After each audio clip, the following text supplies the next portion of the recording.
Good morning, New Life. My name is Eduard Mangalaju, and this is my New Life story.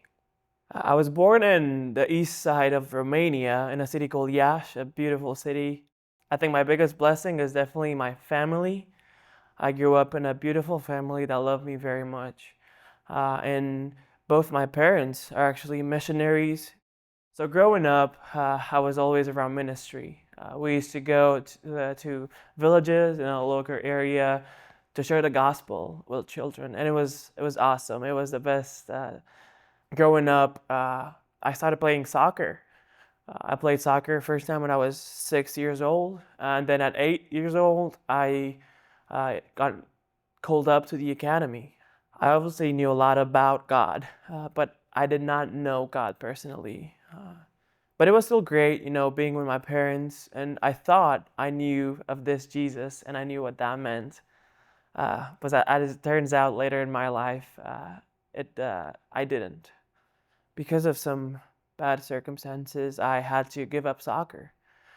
I had to give up my dream of becoming a soccer player, and that was really disappointing. And then that piled up with some health problems that some of my family members had, and that sent me down a dark path. But I think the biggest thing in my life at that time was again that I did not know Jesus personally. During this time was the first time that I battled suicidal thoughts because I started just hating myself. So I was the perfect kid at church, but during school time or with my school friends, I was acting in a way that did not honor Christ at all.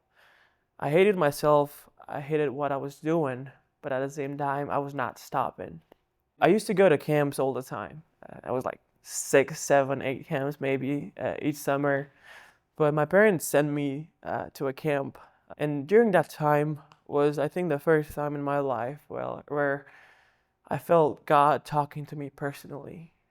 I remember the second to last day of camp. I do not remember what the sermon was about, but I remember a song we were singing, and it said, "What gift from God that a king would die for me?" And then I remember looking up. There was a beautiful sky. It was full of stars. And it's just the first time that it hit me that there's a big creator, there's a huge God that created all of it. And he loves me. I remember just praying, God, I don't know why. I don't understand why I definitely don't love myself. And I remember crying, hugging a friend, and that was the first time I understood that, man, God loves me. And there, my journey back began. When I finished high school, I applied to a couple of Bible schools because I really wanted to do biblical studies and just study theology. But my first year when I applied, God said no, and I applied to a lot of schools. The second year, God also said no, and the third year I applied was actually last year. My dad told me you should apply to Midwestern. I said okay, I'll do it. I knew I was not gonna get in. But after 2 weeks, the soccer coach called me up and he said, "We saw your application and we really want you to come study here. We want you to be part of the soccer team."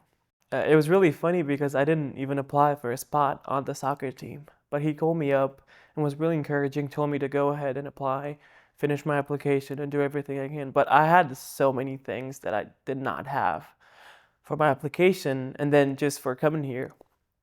But long story short, got through some wonderful people here in Kansas City and back home. He just made a way. And I felt for the first time in my life that, well, this is the year that God said yes. Life is so short that it just doesn't, it's not worth it not living it for Jesus. So I want my life to be just defined by Jesus and what I do for him. Ever since I came to Kansas City, I think God has been teaching me to not worry and just trust him. We don't know what tomorrow is gonna be. We don't know what tomorrow is gonna hold. But it's so beautiful just living each day like it's our last. and living each day for Jesus.